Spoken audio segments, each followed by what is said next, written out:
Some debts are paid in blood, some are paid in silence, and some, the kind that hollow you out from the inside, are paid in daughters.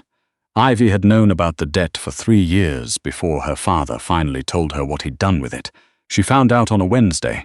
She remembered because it was the day she'd finally balanced the books at the dry goods store where she worked. 3 months of someone else's accounting errors, corrected in 4 hours without a single calculator. Her boss, Mr. Henley, had looked at her ledger and said nothing. Just taken it and walked away. That was the closest thing to a compliment she'd ever gotten from him, and she'd taken it home in her chest like a kept coin. She was still warm from it when she walked through the front door of the house on Pratt Street and found 2 men in her living room who did not belong there. They were wearing good suits. That was the first thing she noticed. Not expensive in the way that meant new, expensive in the way that meant fitted, maintained, chosen by someone who understood that presentation was a form of threat. They sat in the 2 armchairs her father kept by the window, and they did not stand when she entered. Her father was on the couch. He looked the way he always looked when he had done something that could not be undone, smaller than his actual size, his hands folded between his knees, his eyes finding the floor. "Ivy," he said. "Sit down." She didn't sit down. "Who are these people?" Neither man answered. The one on the left, older, with a jaw like a shelf, looked at her the way you look at a car you're thinking about buying. Clinical, thorough, not unkind, exactly, but not interested in her as a person either. "Ivy." Her father's voice cracked on the second syllable. "Please." She sat. What followed was 20 minutes that she could never afterward remember in the correct order. Something about a loan. Something about a number she couldn't afford to think about. Something about a man named Decker. Just Decker. No first name offered. And an arrangement that had apparently been made 6 weeks ago, when she was working late, correcting someone else's mistakes, and her father had been here in this room, signing something with hands that shook. "You signed something," she said, when the older man finished talking. "Ivy, you signed my name to something." It wasn't a question. Her father looked at the floor. The older man cleared his throat. "The arrangement is straightforward. You'll be housed, fed, and protected.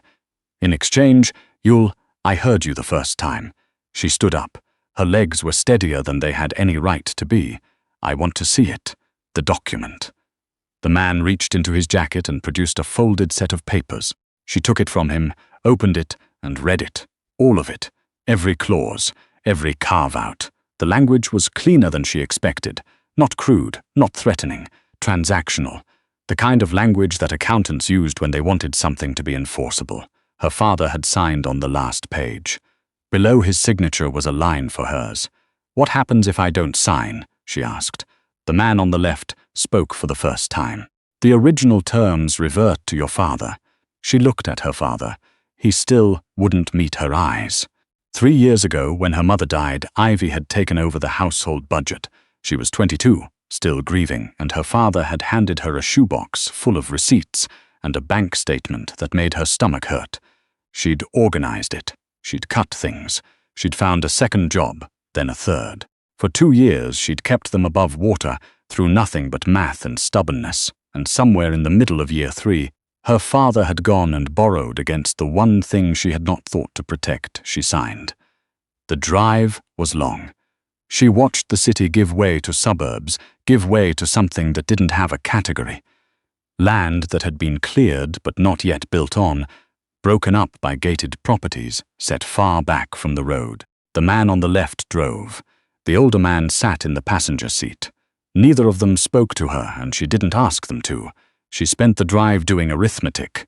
It was what she did when she was frightened. Not addition, that was too simple, too hopeful. Long division, the kind that left remainders. She divided the debt by the years it would take to pay it, then divided that by the hours in a day, then tried to work out what fraction of her remaining life would be consumed by a number her father had borrowed and spent on a horse that finished 4th. The numbers didn't comfort her, they rarely did, but they kept her hands from shaking.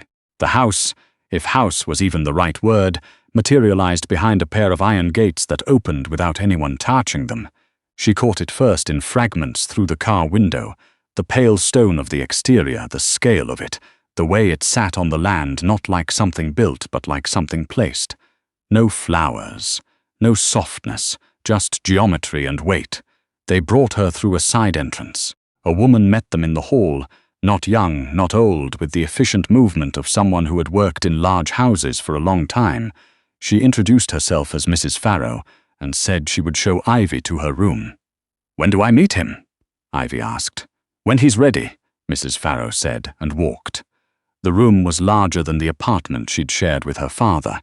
The bed was real wood, the kind that didn't creak. There was a window that looked out over a garden that was too geometrically perfect to be anything but maintained by professionals. On the writing desk, someone had placed a legal pad and 2 pens. She sat on the edge of the bed and looked at the pens for a long time. She did not cry. Crying required a particular kind of surrender that she had never been able to afford. She met Decker the next morning. She had expected. She didn't know what she had expected. Something theatrical, maybe. Something designed to impress or intimidate. Instead, she was shown into what appeared to be a working office. 2 monitors, a whiteboard covered in handwritten notes, a conference table that had clearly been used for actual conferences. The room smelled like coffee and old paper, and something metallic she couldn't place. He was standing at the whiteboard when she came in, his back to her. He didn't turn immediately. He finished writing something, a number, she saw, when he finally stepped aside and capped the marker before he turned. He was older than she'd pictured. Not old, but worn in the particular way of men who have spent decades making decisions with serious consequences.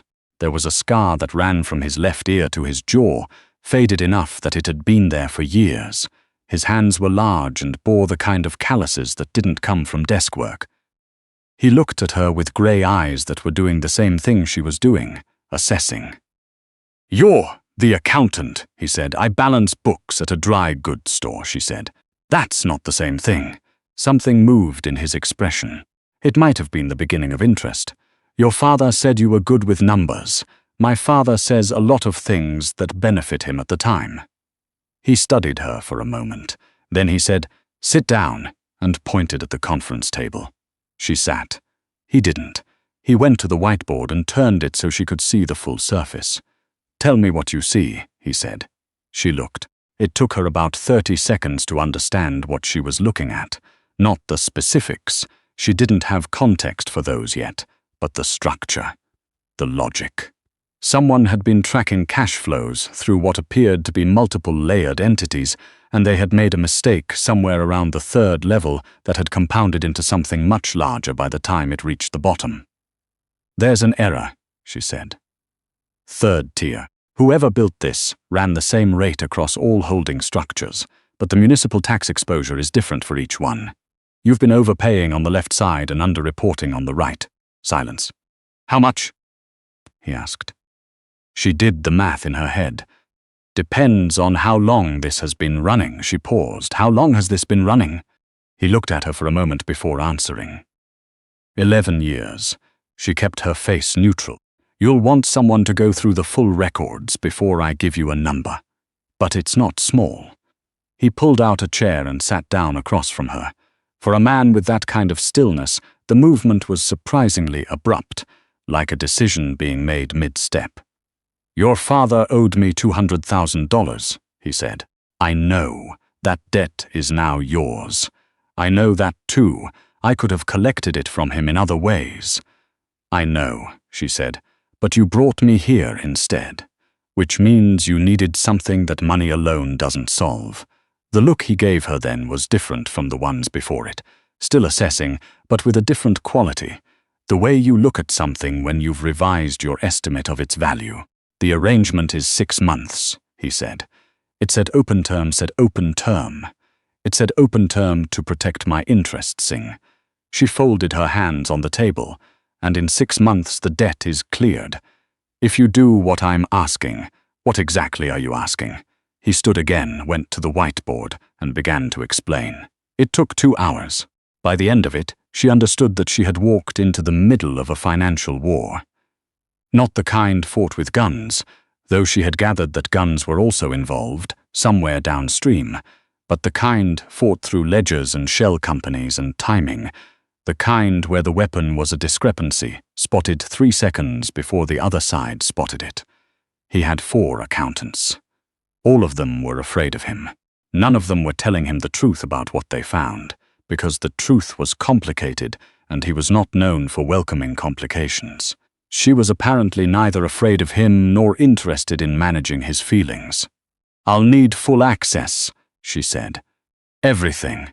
If I'm going to find what's wrong, I need to see everything that might be wrong. That's not how this works." "Then you don't actually want the problem solved. You want someone to tell you the parts that are comfortable." She looked at him steadily. "That's fine, but you should know that the parts you're not seeing are the parts that will end you." Another silence. Longer this time. "I'll have the files sent to your room," he said. She spent the next 11 days inside those files. She didn't see much of the house.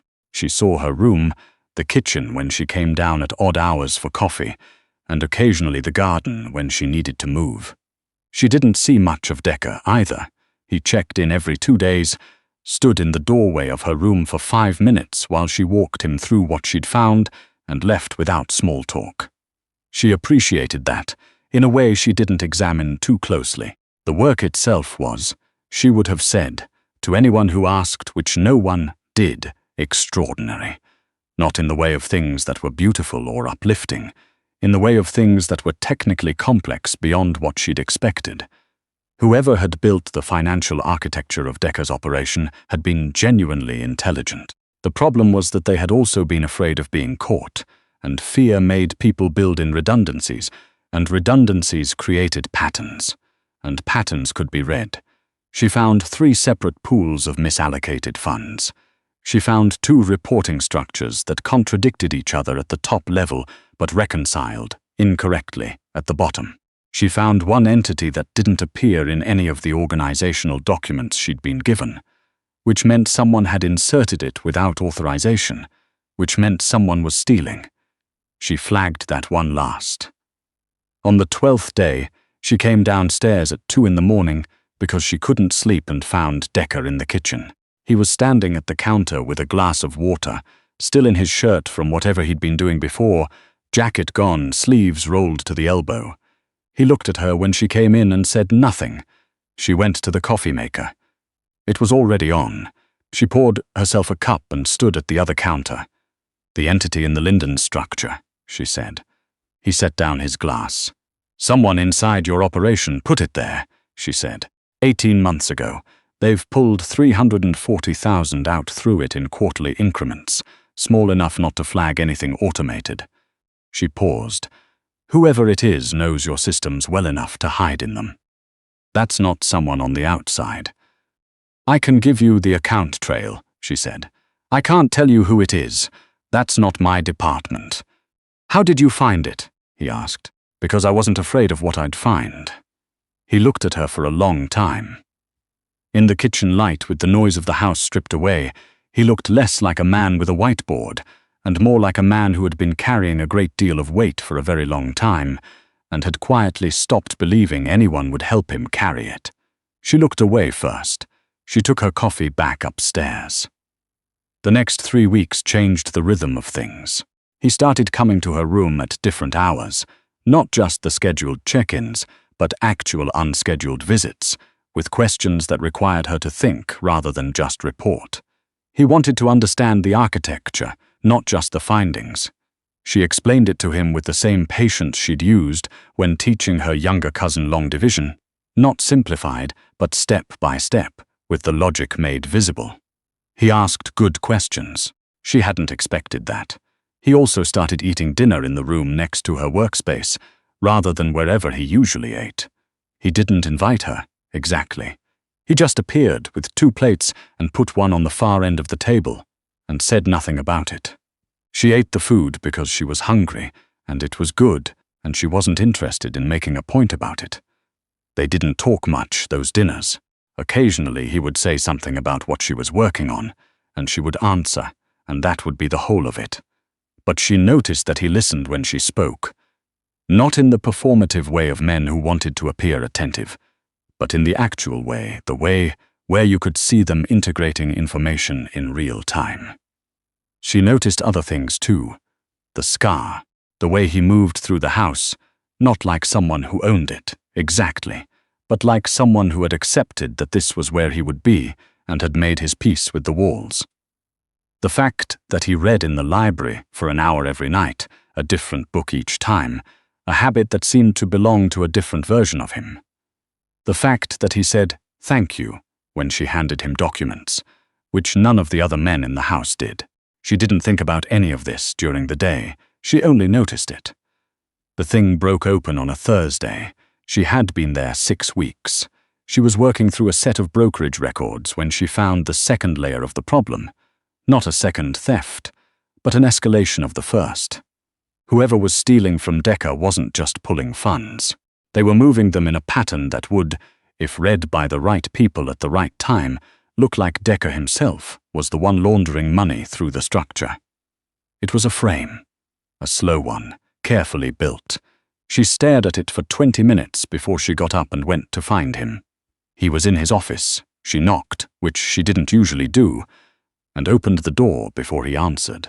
He looked up from the desk. "What's wrong?" It wasn't a question. She set the printout in front of him and pointed to the line that mattered. "Someone isn't just stealing from you, they're building a case against you. If this triggers an audit, state or federal, this structure makes it look like you built it." He looked at the paper. She watched his jaw tighten, then go still. "How long do I have?" he asked. "Before it's complete? Maybe 4 weeks, maybe 6. She sat down across from him without being asked. "But I can dismantle it. If I have access to the brokerage filing system, I can restructure this before it becomes a record. That's not a small ask." "No," she said, "it's not." He looked at her for a long moment. "Why would you do that?" She thought about it. "Because someone built this wrong," she said, "and it offends me." He almost smiled. She saw it in the corner of his mouth before he caught it. "What do you need?" he asked. She gave him the list. He made 3 calls. She had access within the hour. She worked for 31 hours straight. She slept for 4 and then went back to it.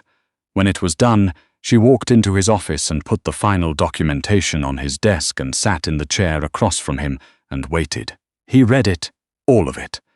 He asked 4 questions. She answered all 4. Then he said, "The 6 months isn't necessary." She felt something shift in her chest. "You're ending the arrangement. I'm saying the debt is cleared." He set the papers down and looked at her. 2 weeks ago, not now. She absorbed that. "You kept me here for 2 weeks after the debt was cleared. You were in the middle of something. You could have told me." "You wouldn't have finished it," she wanted to argue. She looked at his face, at the steadiness in it, and understood that he was right. She would have walked out. Out of principle, out of stubbornness, and the frame would have finished building itself. And she would have been back in her father's apartment doing long division in her head to keep her hands still, and Decker would have been facing something she could have prevented. "You should have told me," she said. "Yes," he said. He didn't apologize. But he said yes, and she understood that in his particular language, that was not a small thing. She sat in the chair for another minute. Outside the window, the garden was doing whatever it did in late afternoon, the geometry of it going gold. "I need a job," she said. He looked at her. "Not this," she said quickly. I'm not asking to stay. I mean in general. I need actual employment. The place I was working won't have me back." She paused. "I've been gone for 6 weeks with no notice." "I know," he said. She looked at him. "How do you know?" "Because I own the building their lease is in." He said it without inflection, as though it were a neutral fact. "I had them notified that you were on extended leave." She stared at him. "You," she stopped. "Did you also tell them to give me my job back?" "I told them to hold your position." "That's not the same thing as giving me my job back." "No," he agreed. "It isn't." She put her hands flat on the desk and looked at him. "What is it you actually want, Decker?" He was quiet for long enough that the late afternoon light moved across the desk between them. "You're the first person in 4 years who has told me the truth about what's in my own books," he said, without being asked. Without managing the information first, he met her eyes. That has a value I don't know how to put a number on. I can put a number on it, she said. I know you can. And now there it was, the thing that had been waiting in the corner of his mouth for weeks. That's the problem. She looked at him for a long time. I'm not staying because of a debt, she said. I know if I stay. She stopped. Started again. The terms would be different. Name them, he said. So she did. She put them on the legal pad that had been sitting on her desk since the first day. The same one, she realized, that had been left there for her, as though someone had known she would need to write things down. She wrote out 12 points in her clearest handwriting. Access, autonomy, exit terms, compensation. She pushed it across the desk. He read it. He crossed out 2 points and wrote alternate language beside them. He pushed it back. She read his changes. They were not unreasonable. She made one modification to his modification on point 7, initialed it, and pushed it back again. He looked at her edit. He initialed it. She took the pad back and looked at what they'd made together, a document that was not a contract, not really, because nothing about it was legally binding. It was just two people with very different kinds of power agreeing, in writing, to treat each other honestly. She thought about the drive here, and the long division she'd done in her head to keep from falling apart, and the way the number had refused to resolve into anything clean. She thought about her father in that living room, his eyes on the floor, his hands between his knees, the signature he'd written without looking. She thought about the first morning, and Decker's whiteboard, and the way he'd said, "Tell me what you see," without telling her what she was supposed to see. She folded the legal pad once, precisely, and tucked it into her front pocket. "I'll need a real office," she said. "Not just a room. 3rd floor," he said. "East side, better light." She stood up. She smoothed her jacket. She did not smile because the moment didn't call for that. It called for something steadier, something that could hold. "I'll start Monday," she said. She walked to the door. She put her hand on the frame and paused, not turning around. Decker. Yes, the man who built the frame. She kept her voice even. "I know who it is." Silence behind her. "I left the name in the last attachment," she said. Page 9. 2nd paragraph. She heard him move, the sound of paper. A long pause. "Harkin," he said quietly, reading it. Then, "He's been with me for 11 years. "I know," she said. "That's why he knew where to hide." She left him with it. She walked upstairs, past her room up to the 3rd floor, and stood in the doorway of the east-facing office. The light was better. Someone had recently cleaned it. The glass was clear, the desk bare except for a legal pad and 2 pens.